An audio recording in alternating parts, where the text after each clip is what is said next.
काय करायचं? हे बूम खाली घे, बूम खाली घ्या, बूम खाली घे ना. अरे बाबा तोंडात नको टाकू. तर आज उद्धव ठाकरे नागपुरात येत आहेत आणि राजकीय काल माझ्याशी त्यांचं बोलणं झालं. आज येणार आहे मंडळाच्या कामकाजाचे बाकी झाले. संध्याकाळी दुपारी नक्की ते आल्यामुळे विरोधकांची जी मोठी ती आणखी जास्त मजबूत होईल. आणि तुम्ही काल 1 नंबर आणि 2 नंबरचा विषय काढला, याला त्यांनी उत्तर दिलं राजेंनी आणि म्हटलं की आम्ही 1-2 नंबर हे अदली बदली करत राहतो. शंभूराजे देसाई म्हणाले, याकडे तुम्ही नेमकं कसं पाहता? मी तिथेच बघितलं. आता परत बाहेर येऊन पाहायची गरज नाही. परत त्याच्यावर रिपीट काय झालं ना, सभागृहाची चर्चा बाहेर त्याच्यावर काही जास्त बोलण्यात अर्थ नाही.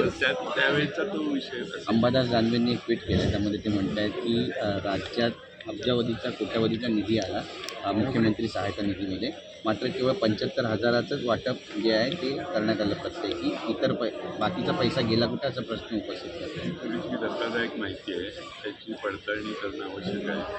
कारण एवढा मोठा निधी आला आणि वाटपच झालं नाही, असं जर खरं चित्र असेल तर ते गंभीर आहे. विरोधी पक्षनेते विधान परिषदेत जे होते त्यांनीच ही माहिती उजेडात आणली असल्यामुळे ती योग्य असेल आणि ती जर फ्री असेल तर ती धक्कादायक आहे असं मला वाटतं. सामाजिक न्याय विभागाचा जो निधी आहे तो सुद्धा वळवण्यात आलेला आहे लाडक्या बहिणीकडे. आणि दुसरा प्रश्न असा आहे की सत्ताधारी जे आमदार आहेत त्यापैकी काही म्हणतात की आम्हाला निधी मिळत नाही आहे विकास कामासाठी. विरोधकांचे जे आमदार आहेत विरोधामध्ये, त्यांना तरी निधी मिळतो आहे का, हा सुद्धा सवाल आहे. विरोधी आमदारांना निधी मिळण्याची एवढं मन सरकारचं मुख्य नाही आहे, त्यामुळे त्यांचा विषय पुढचाच आहे. म्हणजे सत्तेत आहे तेही समाधानी दिसत नाही, कारण अनेकांच्या रांगणी चालू आहे. काही ठराविक आवडत्या लोकांना शेकड्यात गेलो आहे आणि आवडत्या लोकांना एक सत्ताधारी आमदारच नाराज आहेत. एकंदरीत ही स्थिती दिसते आणि अधिवेशन खूप कमी कालावधीचं आहे. न्याय 6 दिवसाच्या अधिवेशनात मिळणार नाही हे काळात आहे. पण विदर्भातल्या शेतकऱ्यांचे प्रश्न, विदर्भातले अनेक प्रश्न आम्ही आज 4 दिवस जे आहेत त्या 4 दिवसात मांडणार आहोत. विरोधी पक्षाच्या वतीने तरी प्रश्न मांडले जातात. भेट झाली अजित पवार आणि निमित्त होतं मला माहिती आहे, मी म्हणतो ते त्यामुळे मी त्याच्यात कसं लक्ष करतो. आणि वाढदिवसाचं जेवण असेल तर मुंडवा जमीन घोटाळा प्रकरणामध्ये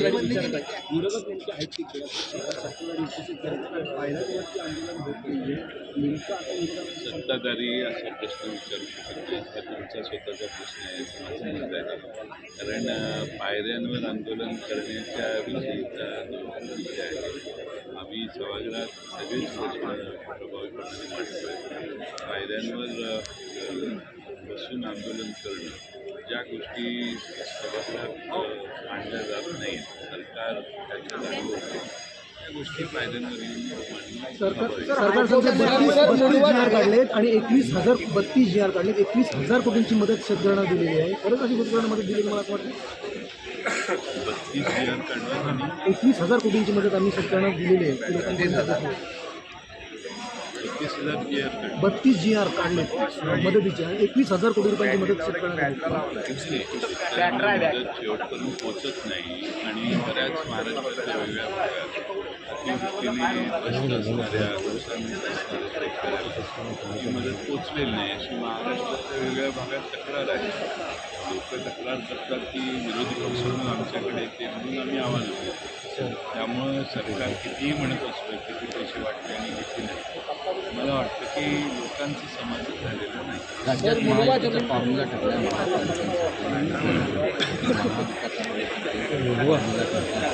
एकत्रच लढणारे असं महाविकास आघाडी म्हणून जिथं शक्य आहे तिथं सर्व ठिकाणी एकत्रित लढू.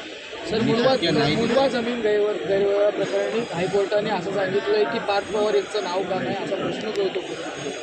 काल मला प्रश्न विचारण्यात आलेला, त्याच्यावर मी काल बोलून झालेलं. पालघर जिल्ह्यामध्ये सध्या सीमावाद झाला आहे. एका गावाचं महाराष्ट्राचं 500 मीटर आत गुजरात सरकारनं स्वतःचा त्याच्यामध्ये तंबू लावले आणि त्यामुळे त्या गावामध्ये आता येण्याचा वाद सुरू आहे. मला त्याची तपशील माहिती नाही, माहिती घेऊन दुपारी बोलतो. सर रवी राणा रवी राणा म्हणतो की बिबट्याला पाळीव प्राण्याचा दर्जा द्या आणि बिबट्याला पाळण्याची परवानगी सरकारनं द्या. आज सकाळी पण आम्ही बघितलं की इथे विधानभवनामध्ये कुत्रे पकडण्यासाठी नागपूर महापालिकेचे कर्मचारी आले होते आणि कुत्रे पकडण्याचा बराच प्रयत्न केला पण कुत्रे पळून गेले. ज्या सरकारला कुत्रे पकडता येत नाही ते बिबटे काय पकडतात हा दुसरा प्रश्न त्यातून उद्भवतो. रवी राणांचं जे दृष्टिकोन आहे बिबट्यांना पाळीव प्राण्याचा दर्जा द्या, त्यामुळं महाराष्ट्रातल्या सत्तारूढ पक्षाची दिवाळखोरी काय चालू आहे तुम्हाला त्यातनं लक्षात घ्यायला हरकत नाही. सर पुणे जमीन प्रकरणावरती विरोधक गप्प आहे. तेरी बी चूप मेरी बी चूप असं काही वातावरण आहे असं काही नाही. आमचा सरकारच्या समितीच्या निष्कर्ष काय येत आहेत याची वाट आम्ही बघतोय. 1 महिन्याची मुदत त्यांनी घेतलेली होती. त्या मुदतीत ते काही निष्कर्ष काढतील, त्यानंतर त्यावर आम्ही बोलू. ज्यावेळी निष्कर्ष निघाले नाही तर हवेत गोळ्या मारणं योग्य नाही. ते आमच्या हातात माहिती जी तुमच्याकडे आहे तेवढीच उपलब्ध आहे. ते समिती नेमलेली आहे ती अधिक माहिती देत असते, त्यानंतर त्यावर बोलणं योग्य आहे. नगर परिषदेच्या निवडणुका संपल्या, 23 तारखेला निकाल आहे आणि अशा वेळेला मशीनची खबरदारी घेत आहेत बाहेर बसून. हायकोर्ट म्हटलेलं आहे की FIR मध्ये नाव का नाही नोंदवलं गेलं असं हायकोर्टाला सवाल विचारला. कारण जे सही करतात तेच पहिल्यांदा जबाबदार असतात. त्यामुळे जो करार करतो त्या करार केल्यानंतर त्याच्यावर जर गुन्हा दाखल झाला तर पुढच्या इन्व्हेस्टिगेशनमध्ये त्या कंपनीमध्ये कोण कोण आहे काय आहे हा सेकंड थॉट आहे. तो इन्व्हेस्टिगेशनमध्ये जर पुढं आला तर आवश्यक असेल तर त्यावर पुढचे पावलं उचलली जातात. त्यात पहिल्याच दिवशी सगळ्या गोष्टी होत नाहीत, प्रोसिजर आहे. ज्या मशीन्स आहेत ठेवलेल्या त्या मशीन्सच्या संरक्षणासाठी सत्ताधारी पक्षाचा विरोधी सगळे लोक बाहेर बसलेले रात्रंदिवस पहारा करतात. हे कशाचं द्योतक आहे? द्योतक आहे कारण लोकांचा या EVMवर विश्वास नाही. अनेक ठिकाणी जयसिंगपूरला का कुठं वडगावला मला वाटतं काल घटना घडली, तिथं CCTV लोकांनी आणून लावलेले कॅमेरे ते पोलिसांनी येऊन काढले. म्हणजे डोक्याचा काही भागच नाही. ते लोक पाळत ठेवत असतील कॅमेऱ्याने तर सरकारचं किंवा पोलीस यंत्रणेला काय त्रास होतो.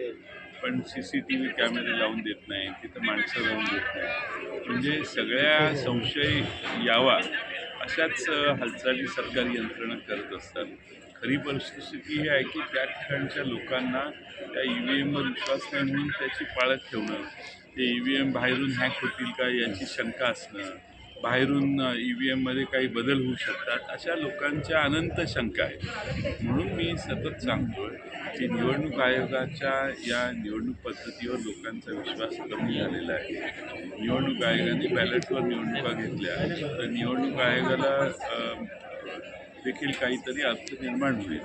सरकारने कायद्यात बॅलेटने निवडणुका घ्याव्यात हा ठराव मांडला तर महापालिका आणि जिल्हा परिषदा पंचायत समित्यांमध्ये त्यांनी सत्तारूढ पक्षाने मिळवलेल्या विजयावरही शंका असते. पण त्या ज्याचा विजय होतो त्यालाही समाधान नाही आणि ज्याचा पराभव होतो त्यालाही समाधान नाही. त्यामुळं बॅलेटच्या निवडणुका ज्या पूर्वी होत्या त्याच शर्ती